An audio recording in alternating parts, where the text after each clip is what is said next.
सीधा आपकी तरफ आएंगे जनाब अहमद यार साहब। सवाल यह है कि जिस तरीके से हम बायपोल की सुगबुगाहट देख पा रहे हैं, एक लंबी रिपोर्ट हमने तैयार की, अलग अलग लोगों से बात की, लीडरान से बात की और राज्यसभा की, लेकिन दोनों जगह पे सुगबुगाहट जम्मू कश्मीर में देखने को नहीं मिल रही है। क्या ये इतना महत्व है भी, इतना इंपॉर्टेंट जम्मू कश्मीर के लिए है भी, क्योंकि वहां से तो कुछ ऐसी चर्चाएं नजर नहीं आ रही है।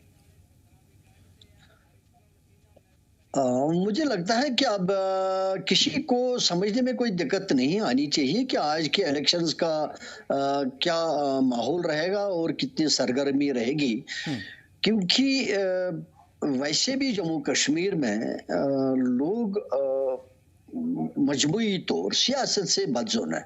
किसी भी पॉलिटिकल पार्टी से बेशक वो बड़े दावे करते होंगे कि हमने बहुत कुछ किया है, लेकिन टोटलिटी में लोग सेटिस्फाइड नहीं है, मुतमईन नहीं है। अब चूंकि जब ये रिसेंटली जो इलेक्शंस हुए असेंबली के, उसमें एक काफी जोश खरोश रहा और लोगों की पार्टिसिपेशन रही। वो सबसे ज्यादा इसलिए रही कि बहुत टाइम से एक तो दफा 370 को एब्रोगेट किया गया था, बहुत टाइम से इलेक्टेड गवर्नमेंट नहीं रही और पॉलिटिकल पार्टीज ने इसमें एक बहुत बड़ा रोल, अहम रोल किया लोगों को ये समझाने में कि भाई चूंकि इलेक्टेड गवर्नमेंट नहीं है तो दिक्कतें हैं। तो बहुत सारे मसाइल, हालांकि मसाइल जमा भी कुछ हुए थे, दैट आल्सो इज देयर। तो लेकिन उसके बाद जब इलेक्शन हुआ और बहुत मैंडेट के साथ, ह्यूज मैंडेट जो मिला नेशनल कॉन्फ्रेंस को, ये उम्मीदें लेकर कि भाई ये कुछ न कुछ हमारे लिए करेंगे, उन्होंने मैनिफेस्टो भी दे दिया। तो लेकिन चूंकि वहां जो अभी तक दिक्कतें सामने आ रही हैं कि वो बजाय लोगों के मसाइल हल करें, वो अपनी ही कहानियां सुनाते रहे हैं।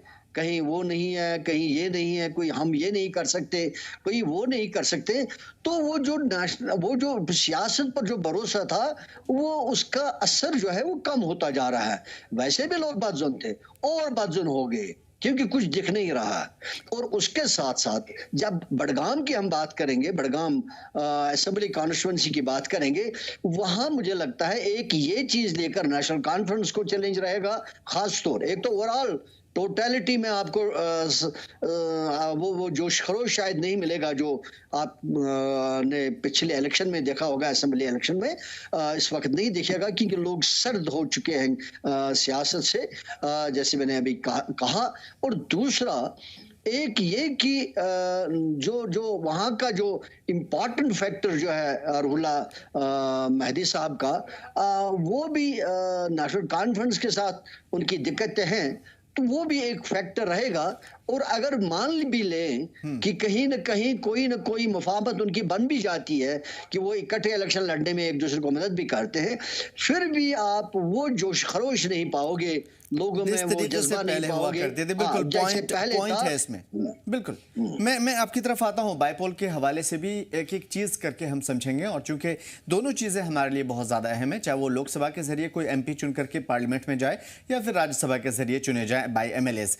मैं जनाब काज़मी साहब आपकी तरफ आऊँगा। एएस दौलत साहब की जो किताब, उसका एक चैप्टर और उनके कई सारे इंटरव्यूज़ में भी उन्होंने कहा कि फ़ारूक अब्दुल्ला साहब की हमेशा से ये ख्वाहिश रही कि वो पार्लियामेंट में जाएं और उनका बेटा वो एज ए सीएम बने। सीएम तो बन गए, अब पार्लियामेंट जाने वाली बात पे आते हैं। अभी राज्यसभा के जरिए एक ज़्यादातर चांस ये बन रहा है कि नेशनल कॉन्फ्रेंस से कम से कम दो लोग तो जाएंगे ही जाएंगे। सवाल यह है कि अब तक कोई नाम सामने नहीं आया, किसी तरह की सुगबुगाहट देखने को नहीं मिली, और राज्यसभा तो कोई ऐसा गैर अहम नहीं है, क्योंकि ऑब्वियस सी बात है कि बात पहुंचानी है, स्टेट की बात करनी है, लोगों की बात करनी है, तो फारूक अब्दुल्ला जैसे लोग ये सारी चीज़ें कर सकते हैं बेहतर तरीके से। लेकिन अब तक कुछ इसमें बहुत ज़्यादा इसमें इंपॉर्टेंस नज़र नहीं आया इस चीज़ की। देखिए sir, good evening. Ahmad Ayaz साहब को भी मेरे तरफ से सलाम, आदाब। दूसरा ये सर कि देखिए इस वक्त जो माहौल जम्मू कश्मीर में है वो वैसा माहौल नहीं है इलेक्शंस का जैसा पिछले साल माहौल था, या 2014 की इलेक्शन में मोदी वेव थी पूरे भारत में, और जम्मू कश्मीर में भी मोदी वेव का असर उस वक्त देखने को मिला था। जो लास्ट ईयर की इलेक्शन थी, आपको याद होगा, हम तब भी चर्चा करते थे कि जनाब पोलराइजेशन हो गई, हिंदू मुस्लिम डिवाइड हो गया, और पोलराइजेशन का जो असर था वो लोगों के दिलों तक पहुंचा और लोगों के वोट जो था उसमें तब्दील हो गया। और आज जो उमर लेट सरकार है, जिसके हाईएस्ट नंबर ऑफ एमएलए हैं, वो लीड कर रहे हैं इस कैबिनेट को। लेकिन अब जो इलेक्शन होने जा रही है, ये इलेक्शन ना तो पोलराइजेशन की इलेक्शन है, ना मोदी वेव की इलेक्शन है। अब ये इलेक्शन जो है एक दंगल है, और उस दंगल में सिर्फ बात होगी परफॉर्मेंस की, कि कौन परफॉर्म कर सकता है बेहतर उस कॉन्स्टिट्यूंसी को। ये तो दो कॉन्स्टिट्यूंसी है, बड़गाम और नगरोटा की। ये कहना कि वो देवेंद्र सिंह राणा की बेटी है तो वो इलेक्शन जीत जाएंगी, बड़ा मुश्किल है इतना जल्दी इसको प्री मेच्योरली इसका डिसीजन देना। क्यों? बिल्कुल।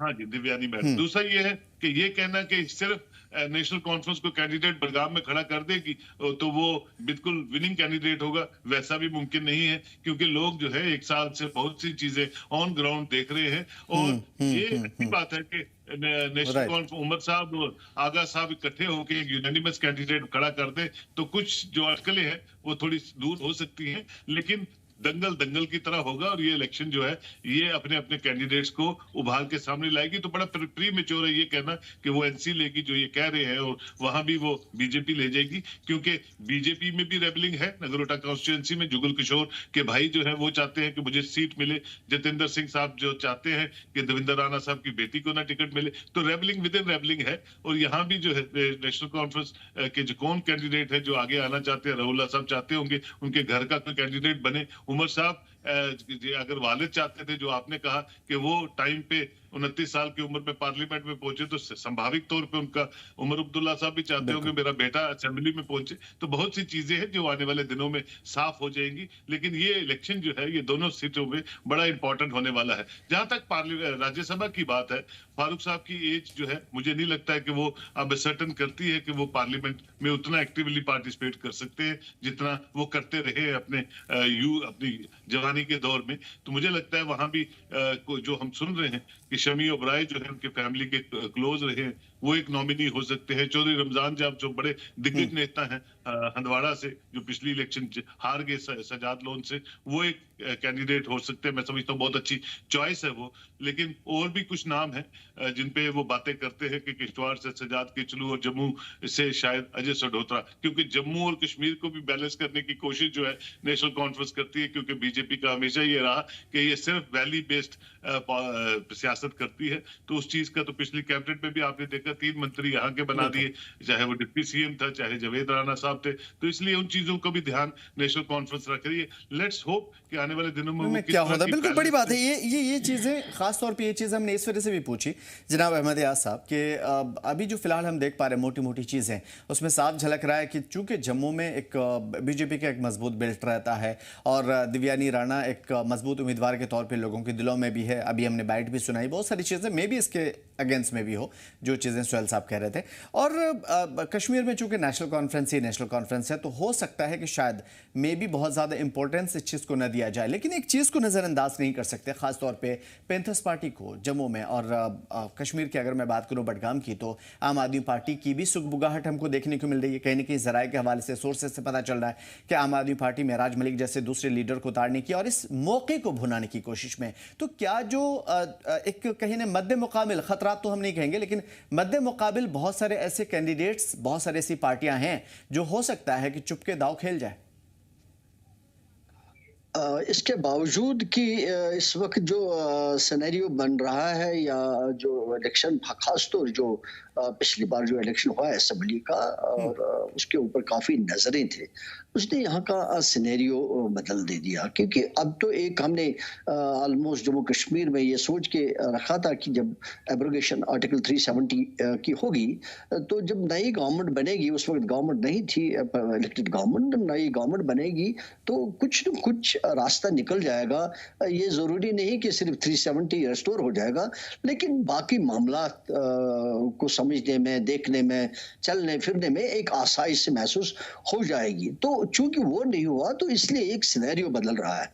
तो अभी जब आप कह रहे हो कि नेशनल कॉन्फ्रेंस का काफी स्ट्रांग होल्ड है कश्मीर में, खासतौर, यस, इसे इनकार नहीं किया जा सकता। एक बहुत बड़ी कार्डर बेस्ड पार्टी है, ऑर्गेनाइज्ड पार्टी है, लेकिन उनके लिए भी इस वक्त जो मैं देख रहा हूँ चैलेंजेस आ रहे हैं, बिल्कुल बिल्कुल आएंगे, जैसे मैंने जिक्र किया।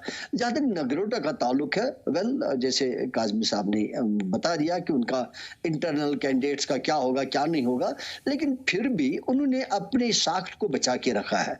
उन्होंने अगर गवर्नमेंट नेशनल कॉन्फ्रेंस की भी है, लेकिन चूंकि सेंटर में बीजेपी की गवर्नमेंट है, तो उनके जो एमएलएज है जम्मू एरिया में, तो उन्होंने किसी न किसी तरीके से अपने साख्त को बचा के रखा है, अपने काम किसी हद तक वो कर रहे हैं। तो लेकिन वो सूरज हाल हमको कश्मीर में नहीं दिख रही है, इसके बावजूद कि नेशनल कॉन्फ्रेंस की हुकूमत है।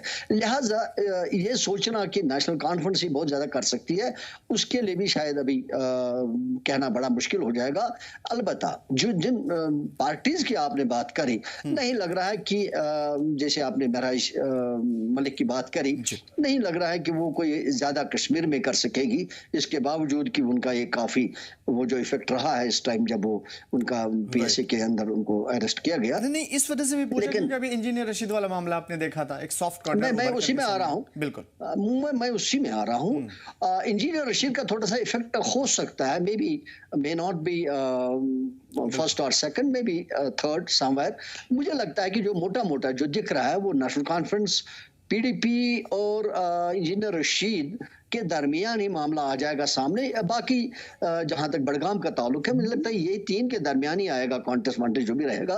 तो बाकी मुझे लगता है तीसरा चौथा कोई इसमें है नहीं, जैसे अपनी पार्टी की बात, जैसे आपने पैंथर्स पार्टी मलिक की बात नहीं, पैंथर्स पार्टी का तो यहाँ कश्मीर में तो कोई बात ही नहीं है, जम्मू में हो सकता है कुछ हो, लेकिन इतना भी नहीं है कि जहां वो कम्पीट करेगी बीजेपी को। बीजेपी भी एक स्ट्रॉन्ग होल्ड है उनका, ऐसा भी नहीं है कि बीजेपी को कम्पीट कर सकते हैं, नहीं लग रहा है कि ऐसी कोई दिक्कत है। उसके अलावा काजमी साहब ज्यादा रोशनी डाल सकते हैं, तो अलबत्ता ये मान सकते हैं कि हम क्या उनके आपस में दिक्कतें होंगी कैंडिडेट्स को लेकर या कुछ और कैंडिडेचर को लेकर या और कुछ इश्यूज लेकर, लेकिन फिर भी बीजेपी का अपना होल्ड है, तो जो भी होगा तो शायद बीजेपी का ही होगा वहां पे, और कोई दूसरा तीसरा नहीं हो सकता है। तो लेकिन जहां तक बड़गाम का ताल्लुक है, बड़गाम में जो मैं देख रहा हूँ नेशनल कॉन्फ्रेंस, पीडीपी और जो इंजीनियर रशीद की पार्टी है, इसके दरमियान मामला रहेगा। तो अब कौन जीतता है वो आगे की बात है, लेकिन ये दो तीन का मुझे लगता है कि अच्छा खासा एक अच्छा रहेगा, प्रभाव तो रहेगा, बिल्कुल इसमें कोई बिल्कुल शक नहीं है। काज़मी साहब, एक खास चीज़ पे जिस पे मैं चाहूँगा कि आप ज़रूर रोशनी डालिए। देखिए, जम्मू में हो जो छोटी छोटी पार्टियाँ हैं, या फिर कश्मीर में हो जो छोटी छोटी पार्टियाँ हैं, इल्ज़ाम तराशियाँ एक दूसरे के खिलाफ वगैरह वगैरह, ये सारी चीज़ें अपनी जगह है, लेकिन कहीं ना कहीं अगर एक प्लेटफॉर्म पे आने की बात होती है तो जाहिर है कि अवाम भी कहीं ना कहीं से साइडलाइन कर देती है, और एक छोटे मोटे इल्ज़ाम के तहत इन पार्टियों का सफाया हो जाता है, चाहे वो अच्छा हो या बुरा हो, उसमें नहीं पड़ेंगे। फिलहाल एक बड़ा जो सवाल पैदा हो रहा है खासतौर पे बडगाम के हवाले से, कि वो आगा रहुल्ला का चूंकि एक बड़ा यहाँ पे पकड़ है, तो मे बी वो बगावती तेवर दिखा सकते हैं। सवाल यह है कि क्या वो दिखाएंगे, जैसे कि तमाम तर पॉलिसियों पर वो तनकीद करते हुए नजर आए हैं। पॉलिसियों पे तनकीद करना अलग है, लेकिन पार्टी के अगेंस्ट जाना बहुत ही ज़्यादा अलग होगा। और दूसरी चीज़ ये है कि यहाँ इससे पहले भी कई ऐसे लीडरान रहे हैं जिनके बगावती तेवर नेशनल कॉन्फ्रेंस के सामने में भी रहे। तो क्या ये सारी चीज़ें भी मैटर करती है इस वाले इलेक्शन में? बहुत मैटर करती है सर। कुछ नाम जो हैं, अगर रहुल्ला साहब को पसंद नहीं है, जिसमें नासिर असलम वानी का नाम बड़े जोर शोर से लिया जाता था, तो उसको एक्सेप्ट नहीं करते हैं। अब उमर साहब अगर अपने बेटे को चाहेंगे तो शायद वहां के लोग एक्सेप्ट नहीं करेंगे, क्योंकि डायनेस्टी पॉलिटिक्स के खिलाफ अब बातें होती हैं, वो भी एक चर्चा का विषय रहता है। अब ये जो कैंडिडेट इन दोनों की सहमति से वहां आता है, और उसमें ज्यादातर बडगाम कॉन्स्टिट्यूंसी को मद्देनजर रखते हुए कैंडिडेट का अगर नॉमिनेशन होता है, तो मैं समझता हूँ वो बेटर हो सकता है नेशनल कॉन्फ्रेंस के लिए भी और रहुल्ला साहब के लिए, और बेटर रहेगा, वो कैंडिडेट जीत सकता है। लेकिन ये कहना कि अपनी पार्टी वहां से निकालेगी, बिल्कुल नहीं निकालेगी। आम आदमी पार्टी का कोई वजूद नहीं है, कोई कैंडिडेट ऐसा नहीं है। तो अल्टीमेटली जो फाइट है वो नेशनल कॉन्फ्रेंस और पीडीपी के बीच रहेगी। लेकिन पीडीपी का अगर कैंडिडेट बहुत अच्छा हो सकता है तो फाइट बड़ी अच्छी रहेगी। मैंने कहा एक दंगल होगा, और दंगल में लोकल मुद्दा बेस्ड ये इलेक्शन रहेगी, उस कॉन्स्टिट्यूंसी को लेकर, नगरोटा कॉन्स्टिट्यूंसी को भी लेके। बडगाम क्योंकि बड़ी वेल रेड और बड़ी रिलीजियस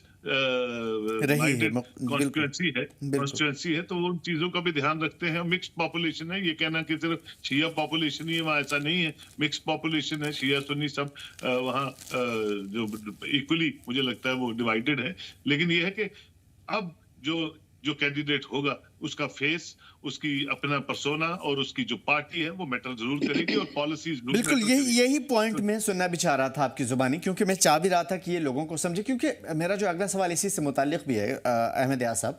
क्योंकि अभी देखिए बडगाम को छोड़ दिया था, भले ही बडगाम के लोग नाराज ना हो, लेकिन जाहिर सी बात है वो अपने आप को अलग समझेंगे, क्योंकि फारूक अब्दुल्ला साहब ने बडगाम का इंतखाब नहीं किया, गांधरबल का किया। मैं आपसे ये समझने की कोशिश करूंगा कि इस मरतबा सियासी शऊर जो बडगाम के लोगों ने इससे पहले लगातार दिखाई है पिछले बरसों में, क्या इस मरतबा में भी कुछ बगावती तेवर यहां से भी नजर आए अवाम की तरफ से भी, या फिर ये सारी चीजें मैटर ही नहीं करती है, बल्कि मैटर ये करती है जो लोगों के मसाइल बढ़ते जा रहे हैं उसको सरकार हल नहीं कर पा रही? बिल्कुल, ये एक ज़बरदस्त फैक्टर रहेगा इस टाइम, क्योंकि एक जैसे सोहेल साहब ने कहा कि भाई एक जो इंडिविजुअल कैंडिडेट का कौन रहेगा वो भी एक इस वक्त ज़्यादा मैटर करेगा बनिस्बत पार्टीज़ का, क्योंकि एज पार्टीज़ तो अब देख रहे हैं सब लोग कि क्या हो रहा है, पार्टीज कहाँ पर क्या कर रही हैं। तो लेकिन एक कैंडिडेट का होना पार्टी के साथ साथ बहुत महत्वपूर्ण रहेगा इस टाइम बडगाम कॉन्स्टिट्यूंसी को लेकर, क्योंकि जो यहाँ के डेवलपमेंट्स जो इलेक्शन के बाद हुए और अभी जो डिलीवरेंस के मामला थे उसको लेकर ये देखा जाएगा कि कैंडिडेट कौन सा सही रहेगा, उसका एक काफी इफेक्ट रहेगा। और मुझे लगता है कि ये भी नहीं है कि नेशनल कॉन्फ्रेंस के पास कैंडिडेट्स नहीं है, लेकिन उनकी दिक्कत यही है जैसे मैंने कहा कि जो गवर्नेंस के इश्यूज आ गए उनके बड़े दावों के बावजूद, और उसके साथ साथ जो मामलात रोहल्ला साहब को लेकर आ गए, तो उनकी वो एक दिक्कत है जरूर, और वो शायद हमको मिलेगी भी देखने को इलेक्शन के दरमियान। अलबत्ता आप देखना पड़ेगा ये कि जो पीडीपी के कैंडिडेट्स होंगे, जो भी कैंडिडेट होगा वो कौन सा होगा, और उनका भी वहाँ अच्छा खासा होल्ड है बडगाम डिस्ट्रिक्ट में, तो बडगाम कॉन्स्टिट्यूंसी में, तो वो भी एक महत्वपूर्ण बात रहेगी कि कैंडिडेट कौन होगा उसके लिए।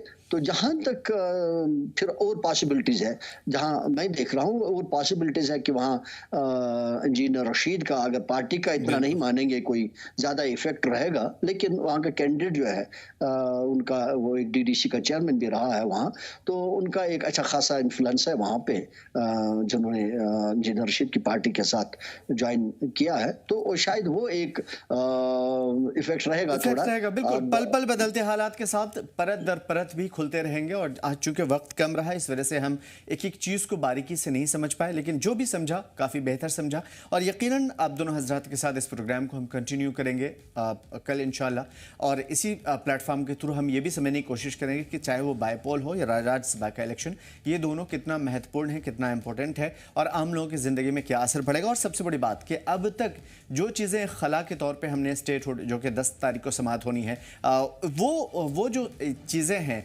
जिसकी वजह से लगातार सरकार ने कहा है कि हमें कुछ करने नहीं दिया जा रहा है वगैरह वगैरह, ये सारी चीजें, इन चीजों को लेकर के एक खास तौर पे एक पॉइंट पे आने की कोशिश करेंगे कि क्या आने वाले दिनों में इलेक्शंस अब मैटर भी करेंगे या नहीं, और अगर करेंगे तो क्यों करेंगे, और इलेक्शन कमीशन, माफ कीजिएगा, सुप्रीम कोर्ट से खासतौर पर स्टेटहुड को लेकर के अब क्या उम्मीदें रहेंगी। बहुत शुक्रिया आज के इस पैनल में शरीक होने के लिए। हम